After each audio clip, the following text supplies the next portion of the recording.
अस्सलाम वालेकुम ते तुहाडा भाई वकार डेली की तरह अज भी असी पहुंचे हैं मैं ते इतशाम दस्तरखान ते अज दी जनाब डिश बनावांगे खाना बनावांगे दाल मूंगी मसरां ते चिकन।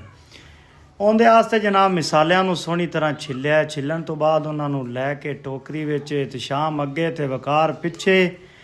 श्याम ने चिकन लिया तो मैं सब्ज़ी ली है जनाब तो उन्होंने धोन चले गए सोने सोने छोटे छोटे शाट ले चिकन दे सब्ज़ी दे अच्छी तरह उन्होंने धोता है जनाब खुले पानी दे विच साफ तो लैके चल पे जी वापस अगे अगे तो शाम तो पिछे पिछे मैं शाम जदों दस्तरखान पहुँचे ने तो झाड़ू पकड़ के सारी सफाई की है गंद में एक छापर दे विच पाया तो नाल ही मैं जिहड़े छिलके बचे सन वो लैके तो दूर जाके सट्टे ने।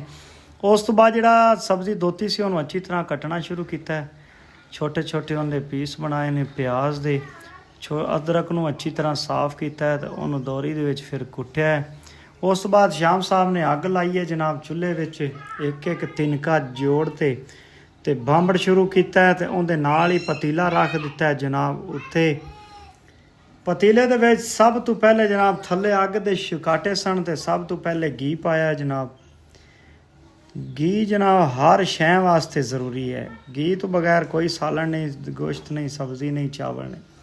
चलो जी अग मचदी दे नाल ही उन्होंने अच्छी तरह एक बारी प्याज नूं हिला दिता है।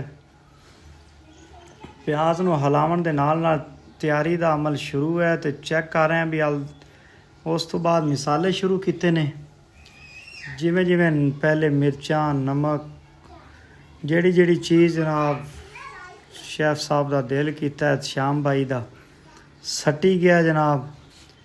उनके नाल ही तुसी वेखते आओगे कि अगे एक ऐसी चीज़ तैयार करांगे तुसी हैरान हो जाओगे। टमाटरां नूं जनाब एक नूं श्याम साहब ने लाइव ही कट्टिया है बर्तन दे विच ही हालांकि मैं कहा यार मैं कट देना थल्ले किसी चीज़ विच एक बारी सट लवांगे उन्हें आखा नहीं तू इत्थे पकड़ ते खलो तो मेरे काम वेखी जा। उस तो बाद मिसाले तैयारी तो बाद वारी आ गया जनाब चिकन दी। चिकन अज सेठ उस्मान भाई ने इन्ना वधिया ते प्यारा दिता सी ना 2 किलो दे विच तकरीबन 1.5 किलो तो लैग पीस ही उन्होंने दे दिते। उन्हें आखा यार दस्तरखान का काम है लोगों ने खुश होकर खाना चाहिए।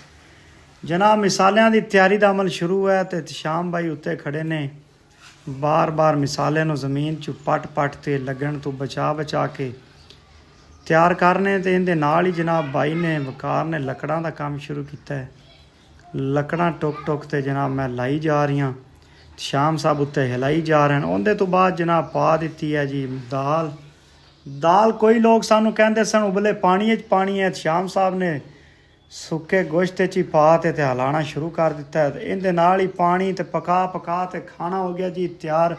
ए चेक कर लवो आए हाय हाय हाय मज़े मज़े मज़े इहदे नाल ही खाना तैयार ते श्याम साहब चुक ते लैके चले ने दस्तरखान की जानब। दस्तरखान ते तुसीं वेखा होना ते जनाब मेहमान आना शुरू हो गए ने दोस्त बच्चे बूढ़े जवान सारे आके ते बैठ गए ने।